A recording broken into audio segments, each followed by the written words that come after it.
उपवासाची पुरी बनवण्यासाठी इथं आपण 1 वाटी राजगिऱ्याचं पीठ घेतलेलं आहे, पाव चमचा मीठ म्हणजे चवीनुसार मीठ, अर्धा चमचा तेल आणि गरजेप्रमाणे पाणी घालून हे पीठ घट्टसर मळून घ्यायचं।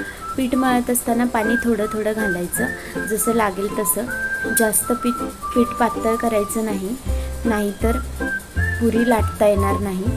आता हे पीठ मळून झालेलं आहे। थोडंसं तेल घेऊया आणि पुन्हा हे छान असं थोडं पीठ मळून घेऊया।